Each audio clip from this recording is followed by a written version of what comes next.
Hello বন্ধুরা, কেমন আছেন সবাই? আশা করি সবাই অনেক অনেক ভালো আছেন। তো যাই হোক, নতুন আরেকটি রিঅ্যাকশন ভিডিওতে আপনাদের সবাইকে স্বাগতম। আজকে আসলে দেখতেই পাচ্ছেন সেটি হচ্ছে এবারের ঈদ কিন্তু খুবই জমে গিয়েছে আমাদের চলচ্চিত্র নিয়ে। কিন্তু ঈদ আসলে কিন্তু আমাদের এই ঈদকে জমানোর জন্য আমাদের চলচ্চিত্র বেশ ভালো একটি ভূমিকা রাখে। কারণ ঈদের শপিং টপিং এইসবের পাশাপাশি আমাদের চলচ্চিত্রের ভূমিকা কিন্তু আসলে মানে প্রচুর ভূমিকা আছে এখানে। আমাদের সবশেষে আমরা আসলে আমাদের চলচ্চিত্র, টেলিভিশন, নাটক এগুলো নিয়ে আগে বেশি ব্যস্ত থাকতাম। কিন্তু এখন যেহেতু ইউটিউবের যুগ চলে এসেছে, তো এখানে আসলে চলচ্চিত্র নিয়েই অনেক বেশি আলাপ আলোচনা হয়। বিশেষ করে যারা সিনেমা পছন্দ করেন তারা আসলে চলচ্চিত্রের খোঁজখবর রাখেন। আর এবারে ঈদও কিন্তু খুবই জমে গিয়েছে এই চলচ্চিত্রের কারণে। তো এখন পর্যন্ত আসলে যেগুলো আলোচনায় আছে, যেমন শাকিব খানের বরবাদ আছে, এটা নিয়ে তো আসলে কী পরিমাণ যে হট্টগোল হয়েছে সেটা তো আপনারা সবাই জানেন। এই বিষয় নিয়ে আরও অনেক বেশি ভিডিও দেওয়ার কথা ছিল, কিন্তু আসলে সময়ের কারণে সেটি আর সম্ভব হয়ে ওঠে নাই। তারপরে আমি আসলে বরবাদের টিজার রিঅ্যাকশন করেছিলাম। আর বরবাদের পরিচালককে নিয়ে ওনার একটি ইন্টারভিউয়ের রিঅ্যাকশন করেছিলাম। এই দুইটি করেছি। আর জঙ্গলির করেছি। অন্তরাত্মার রিঅ্যাকশন এখনও করতে পারিনি, হঠাৎ করেই অন্তরাত্মা চলে এসেছে। তো আর সেদিকে যাচ্ছি না। কিন্তু আসলে চলচ্চিত্র ছাড়া ঈদের আনন্দ অনেকটাই আমাদের কি বলবো মানে সেভাবে জমে ওঠে না। তো যাই হোক, আর কথা বাড়াচ্ছি না। এখন গতকাল আমাদের দাগি আফরান নিশু, সেটিও আসলে খুবই সুন্দর একটি সিনেমা হতে চলেছে। মূলত আমরা যেটা দেখতে পাচ্ছি এখন পর্যন্ত, বরবাদের পরেই কিন্তু দাগির অবস্থান আছে, খুব কাছাকাছি দুটি আছে। তো দেখা যাক শেষ পর্যন্ত কি হয়। তো আজকে দাগির তো দেখলাম যে দাগি, তো গতকাল আসলে এখন আমি যখন ভিডিও রেকর্ডিং করতেছি তার থেকে 23 ঘন্টা আগে দাগি আছে। তো সেটি ইউটিউবে আপলোড করা হয়েছে। আর এখানে দেখলাম আসলে দুইটি ইউটিউব চ্যানেল থেকে আসলে এটি আপলোড করা হয়েছে। একটি হচ্ছে চরকি, এটি আমাদের বাংলাদেশের, আর একটি হচ্ছে এসবিএফ। তো এসবিএফ, এটা আমি যতটুকু জানি যে এটা আসলে কলকাতার সম্ভবত একটি প্রোডাকশন হাউস। তাদের ইউটিউব চ্যানেল হচ্ছে এসবিএফ। তো সেখান থেকে এটি আপলোড করা হয়েছে। তার মধ্যে আমাদের যে চরকি, সেখানে কিন্তু খুবই ভালো একটি ভিউ হয়েছে। 23 ঘন্টায় 4,37,000 ভিউ। আমি যখন পর্যন্ত দেখতেছি তখন পর্যন্ত কিন্তু 4,37,000 ভিউ হয়ে গিয়েছে। আর এসবিএফে আসলে ভিউটা তেমন হয় নাই।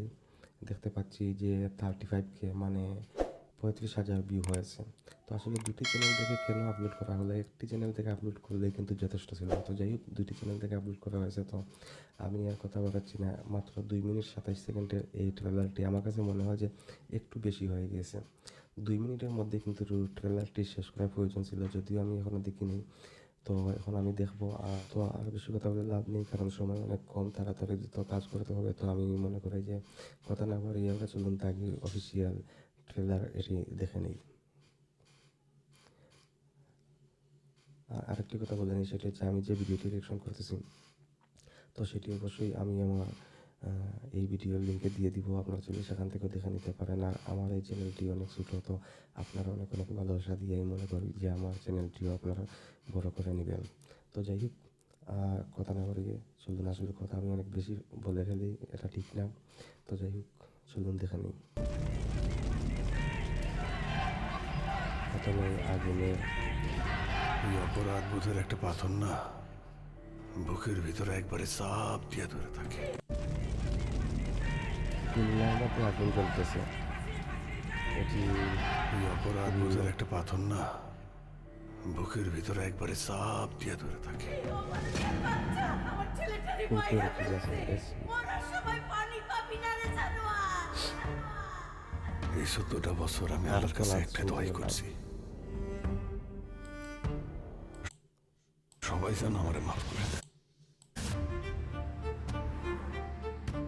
হঠাৎ সাইডা দিল আফরান নিশু বয়স চলতেছে। যে আব্বা আমি পালে আসিনি সত্যি।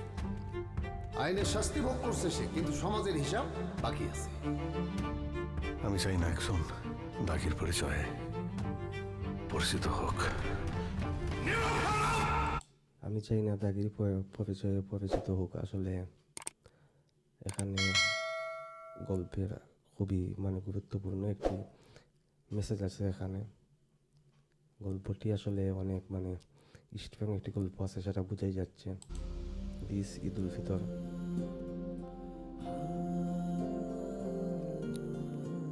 ছুঁয়ে যা আদরের এই উপহার যেদিন জেল থেকে আমি মেখে অনেক আশা নিয়ে বেরিয়েছিলাম যে সবকিছু হয়তো ভাগের মতো হয়ে যাবে, কিন্তু দাবার কিন্তু সবাই আমার সব আশা ধ্বংস করে দিছে। আদরের এই উপহার তুই চলে যা একটি সুন্দর প্রেমের গল্প আছে, সেটা আমি বোঝা মার্ডার যাচ্ছে। কেসের আশেপাশে ছিলাম। अब भूल गए हमें लेकिन हम नहीं भूले এখন পলিটিক্স করি শহীদুজ্জামান খেলা সেলিম হবে হাঁটাটা খুবই সুন্দর হয়েছে। किसान गद्दारी अमित जिंदगी को माफ करे ना আমার কাছে মনে হচ্ছে শহীদুজ্জামান সেলিম সম্ভবত কোনো পলিটিক্যাল লিডার এইরকম কিছু হবে দেখে লাগতেছে। একটু যদি পিছনে দেখি, শহীদুজ্জামান সেলিমের হাতে हम नहीं भूले এখন পলিটিক্স করি খেলা হবে किसान गद्दारी अमित जिंदगी को माफ करे ना जान का बदला जान एक इलाज भी तू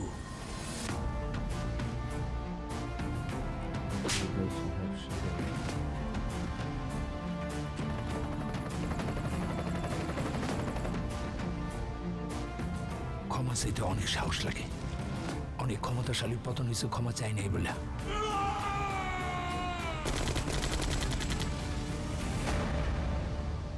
হাজারটা চাঁদ আসলেও সে রাতের কোনো মূল্য নাই যদি তুমি না আসো। সেই রাতের কোনো অর্থ।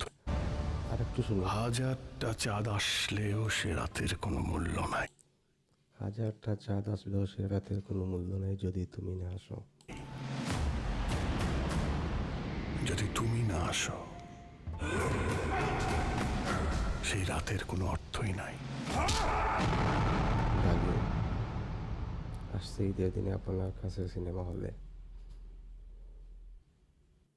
তো যাই হোক বন্ধুরা, আসলে দাগির যে অফিসিয়াল যে ট্রেলারটি আপলোড করা হয়েছে তো সেটি দেখে নিলাম। আর অবশ্যই সেখান থেকে আর কিছু বোঝা যাক অথবা না যাক, যেটি বোঝা গিয়েছে সেটি হলো যে দারুণ একটি ছবি হতে চলেছে দাগি।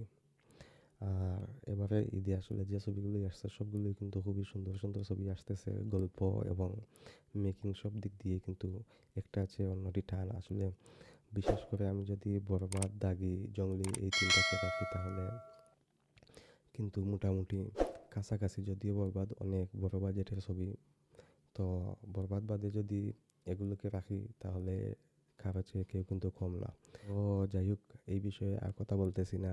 আমার মনে হয় যে রিয়াকশন ভিডিওটি আপনারা দেখেছেন সম্পূর্ণ। আর অবশ্যই আশা করবো যে রিয়াকশন ভিডিওটি ভালো লেগেছে। তো কেমন লেগেছে সেটি জানিয়ে কমেন্ট করতে পারেন। আর আজকে এই রিয়াকশন ভিডিওটি এখন পর্যন্ত সবাইকে অগ্রিম ঈদের শুভেচ্ছা। আর আশা করবো সবাই সিনেমা হলে গিয়ে দাগি, বরবাদ, জঙ্গলি সহ যার যেটা পছন্দ সবগুলো ছবি দেখবেন।